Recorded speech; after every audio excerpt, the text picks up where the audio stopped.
A brilliant young prodigy stood accused of a crime he never committed, until he transformed the trial hall into his own vibrant classroom. Omari Gaines had always danced to a different beat than the average teen. While his peers lost themselves in endless video game battles or mindless social media scrolling, he was buried in textbooks, unraveling equations that left even his instructors baffled. Residing in Cincinnati, Ohio, within a tight-knit working-class enclave where every face was familiar, he carved his own path. With his mother, Sharon, toiling long hours as a nurse and his father, Terrence, hauling trucks across the nation, Omari often found solace in solitude. Yet solitude was his companion as he delved into books and online lessons, all while nurturing a soaring dream of becoming an aerospace engineer. His mind danced in a realm of unique patterns, deciphering chaos into order, dismantling intricate problems as if built solely for resolution. Omari's brilliance transcended mere intelligence. He was extraordinary, the sort of student who graced guest lectures and had college recruiters vying for his talents. At only 17, offers for full scholarships from prestigious institutions like MIT, Stanford, and Georgia Tech adorned his future, yet he hesitated, meticulously weighing which program would truly challenge his limits. He shunned the path of least resistance, craving a journey toward true greatness. In spite of his prodigious intellect, he remained down-to-earth and humble, never boastful or ostentatious, but always eager to share his gifts to uplift others. Each Monday, Wednesday, and Friday, after wrapping up his own studies, he ventured to the Price Hill Public Library, where he offered tutoring in calculus, physics, and programming to college students. Even when some were 56 years his senior, they absorbed his lessons as though he were their esteemed professor. That particular evening, Omari wrapped up a tutoring session that had stretched beyond its usual end. Jordan, his final student, a beleaguered engineering major teetering on the brink of abandoning his degree, experienced a revival of determination after 2 intense hours immersed in fluid dynamics under Omari's guidance. Departing with newfound resolve, Jordan embodied the transformation Omari cherished, a testament not merely to raw intellect but to the power of channeling it for others. Gathering his belongings, he stepped into the dimly lit streets, blissfully unaware that the night harbored a turning point that would upend his world. Yet, as he veered onto the main thoroughfare, a sudden symphony of screeching tires ruptured the silence. Before he could fathom the ominous sound, flashing red and blue lights engulfed him, a police cruiser hurtled to a stop mere feet away. His heart remained calm, and his breath steady, at least for the moment, as he had grown accustomed to the local patrols. Continuing his stroll with hands tucked in his pockets and his backpack casually draped over one shoulder, a sharp, commanding voice sliced through the night. "Hey, you in the hoodie, halt immediately!" Startled, Omari faced the piercing glare of headlights as a white officer emerged, his every stride exuding authority, his badge shimmering under the street's glow. "Dale Wickham," the officer declared. Omari halted, thoughts churning with possible explanations. He was innocent, his ID rested in his pocket, his work schedule accompanied his bag, and tutoring notes bearing Jordan's name attested to his alibi. Maintaining a composed and respectful tone, he inquired, "Is there a problem, Officer Wickham?" Wickham remained silent, scrutinizing Omari as if he were a seasoned suspect rather than a teenager ambling home. "Where are you headed?" he demanded. "I was at the library. I tutor there," Omari replied. Wickham arched an eyebrow in skepticism. "It's only 9:30 at this hour," he remarked. Advancing a step, Wickham's partner, a younger officer Omari had previously overlooked, hovered near the cruiser, his demeanor not hostile but silently vigilant. "You fit the description of a robbery suspect from earlier this evening." And just like that, the snare was set. Omari recognized the all-too-familiar game, friends, neighbors, all ensnared by nebulous descriptions and unfounded allegations, a cop hungry for a quick arrest. Refusing to acquiesce, he asserted, "I know nothing of any robbery."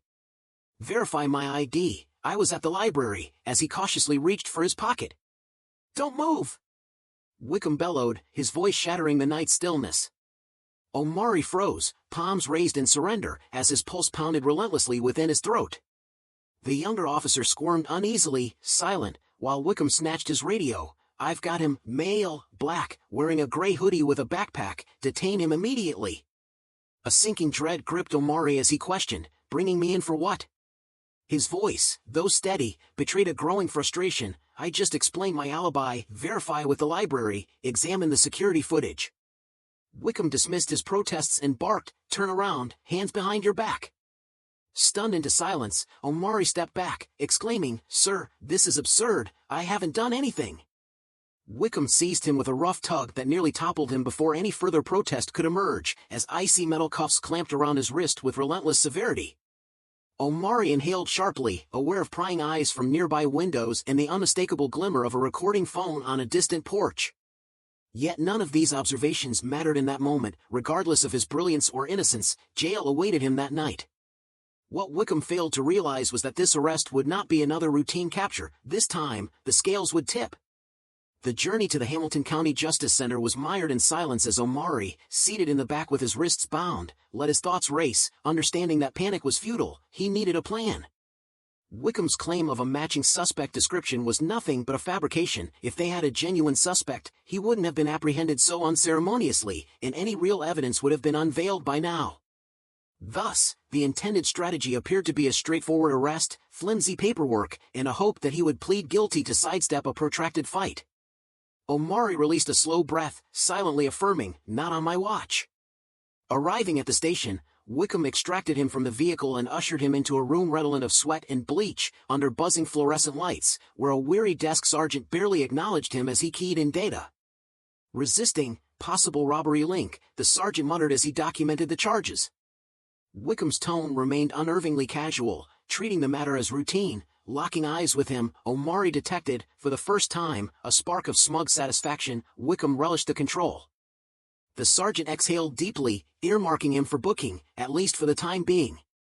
He was escorted along a corridor flanked by cell doors, where a few inmates glanced up indifferently. Wickham roughly propelled him towards an open cell, revealing cold concrete walls, a bolted metal bench, and an absence of clocks. Time seemed suspended. Even as the cuffs were removed, Omari remained motionless. "You have one call," Wickham stated, "make it count." Rolling his wrists as warmth and color returned to his hands, Omari met Wickham's gaze and, in an unforeseen gesture, smiled, not from amusement or defiance, but from a secret knowledge that eluded the officer. He was poised to unravel the officer's deceit from within, but first, he had to place a call. With unwavering fingers, he dialed, and by the second ring, his mother picked up. "Mom, listen carefully," he began, his tone measured. "I'm at Hamilton County Jail, arrested despite my innocence," as his mother's voice, laden with exhaustion from a long hospital shift, responded with a sharp, "What?" "Call Mr. Randolph, tell him I need him here at first light," Omari instructed. Mr. Randolph was no ordinary lawyer. He was a courtroom titan, a cherished family friend who had devoted decades to defending those crushed by an unjust system. Years ago at a community gathering, Omari had met him, engaging in marathon conversations about law, logic, and the potency of words. Now, that dialogue was set to yield its reward. Come morning, Omari entered the courtroom clad in an orange jumpsuit, wrists shackled, while his mother occupied the front row with eyes smoldering with anger and concern, flanked by Randolph in a crisp gray suit. Randolph scarcely acknowledged Omari before focusing intently on the prosecution's table, where Wickham lounged with a smug air, casually perusing his notes, convinced this was yet another simple case. Taking his seat beside Randolph, Omari listened as the lawyer leaned forward, murmuring just audibly, "They believe they have you cornered, don't they?" Omari nodded slowly, affirming, "They're mistaken." A sly smirk crossed Randolph's face as he declared, "Excellent, let's dismantle this case piece by piece." The judge, an elderly white man with an inscrutable expression, entered, adjusted his glasses, scanned the courtroom, and cleared his throat, announcing, "Let's begin." Without delay, the prosecutor began, "Your Honor, the defendant was apprehended on charges of robbery and resisting arrest, purportedly matching the witness's description at the scene." Remaining utterly unfazed, Randolph reclined slightly and queried, "And what, pray, was that description exactly?" The prosecutor faltered momentarily as Randolph arched an eyebrow. "Proceed, read it aloud," he prompted. After clearing his throat, the prosecutor recited from the report, "The suspect is characterized as a black male in his late teens, donned in a hoodie and carrying a backpack." Allowing the words to linger in the charged air, Randolph then addressed the jury, "So essentially, that description could apply to half the black teens in Cincinnati?" The prosecutor shifted uneasily, while Omari maintained unflinching composure, each move aligning perfectly with Randolph's strategy. Though Wickham's jaw clenched in tension, his confidence persisted, unaware that he was on the cusp of being systematically disassembled. Taking the stand with squared shoulders and a resolute tone, a performance honed by experience, Wickham asserted, "I detained the suspect based on the witness's description," his hands folded in a display of procedural formality. After a measured pause, Randolph slowly rose, letting the silence expand before inquiring, "Officer Wickham, are you absolutely certain about that?" Wickham remained unyielding, responding curtly, "Absolutely." Nodding, Randolph pressed on, "And did you adhere to standard procedures, meticulously recording every detail?" "Yes," Wickham affirmed. Omari sat in silent anticipation, acutely aware that the true battle was imminent. Then Randolph addressed the judge, "Your Honor, I wish to introduce new evidence into the record." The judge adjusted his glasses and signaled, "Proceed." With a click of a remote, a screen burst to life behind Randolph, displaying security footage from Price Hill Public Library, timestamped 9:27 p.m., capturing Omari, engrossed at a desk as he elucidated concepts to a student, precisely when the robbery took place miles away. A murmur swept through the courtroom, reverberating with disbelief. Turning his gaze back to Wickham, Randolph demanded, "Officer, how could my client have perpetrated a robbery when he was demonstrably tutoring here at that very moment?" Wickham's eyes flickered, a crack in his confidence momentarily evident, yet Randolph pressed on, "Now, let us examine your body cam footage." Lifting a folder for emphasis, Randolph continued, "Your report claims my client resisted arrest, thus, your body cam ought to capture unmistakable evidence of that, correct?" Wickham's lips twitched in discomfort as Randolph's smile cut sharply through the tension. "Play the footage," he commanded. The screen shifted once more as the body cam footage rolled. Omari appeared, standing with raised hands, speaking in a composed tone, only for the video to abruptly plunge into darkness, a prolonged, unnatural void, before resuming with Omari, now cuffed and forcefully ushered into the squad car.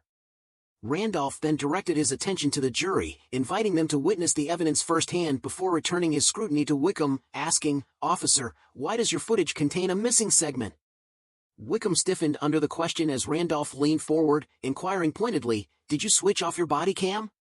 Officer Wickham offered no reply, prompting Randolph to advance slowly, "Because such an act flagrantly violates police protocol, does it not?" Wickham's expression darkened, yet he remained mute as Randolph exhaled a brief note of satisfaction and declared, "Your Honor, the defense respectfully moves to dismiss all charges forthwith." The judge fixed his gaze on the screen, his expression inscrutable, before finally pronouncing, "Charges dismissed." The courtroom erupted into chaos as Wickham sat immobilized, his career disintegrating before everyone's eyes. Omari, now freed from his cuffs, locked eyes with Wickham and declared, "I told you I did nothing wrong." Yet the battle was far from over. Exiting the courthouse, Omari felt the oppressive weight of the last 48 hours bear down on him, while his mother clutched his arm tightly, her eyes a tempest of relief and simmering anger. Omari's demeanor wasn't one of anger but of steely calculation. This struggle extended beyond his own plight. Though cameras flashed and reporters clamored, he paid them no mind, focused on a greater mission. Accompanied by Randolph, who clutched his phone, he was asked, "Are you prepared to file?" Without a moment's pause, Omari affirmed, "Yes, because Officer Wickham's actions will not remain unchallenged." That very afternoon, Omari's lawsuit struck the department with allegations of unlawful arrest, tampered reports, and blatant violations of protocol, setting off a cascade of repercussions. Wickham's body cam footage, or its remaining fragments, was scrutinized, revealing that the missing segment was no accident but a deliberate shutdown, a cover-up, a falsehood. Within the week, an internal investigation loomed over Wickham, and by month's end, he found himself unceremoniously dismissed. Omari offered no jubilant celebration. He knew his ordeal was not isolated. While he had been exonerated, countless others had not been so fortunate. Thus, he resolved that although his destiny in aerospace remained, he now embraced an additional mission, founding a scholarship for wrongly accused black youth, amplifying the call against false arrests, and challenging systemic bias until his voice was heard. He didn't merely secure his own victory, he ensured that no one else would have to battle injustice in solitude. Omari Gaines, always brilliant, had evolved into an indomitable force that the system would never overlook. Life transcends the events that befall you, it is defined by the choices you make. This tale stands as a testament that the struggle is far from over.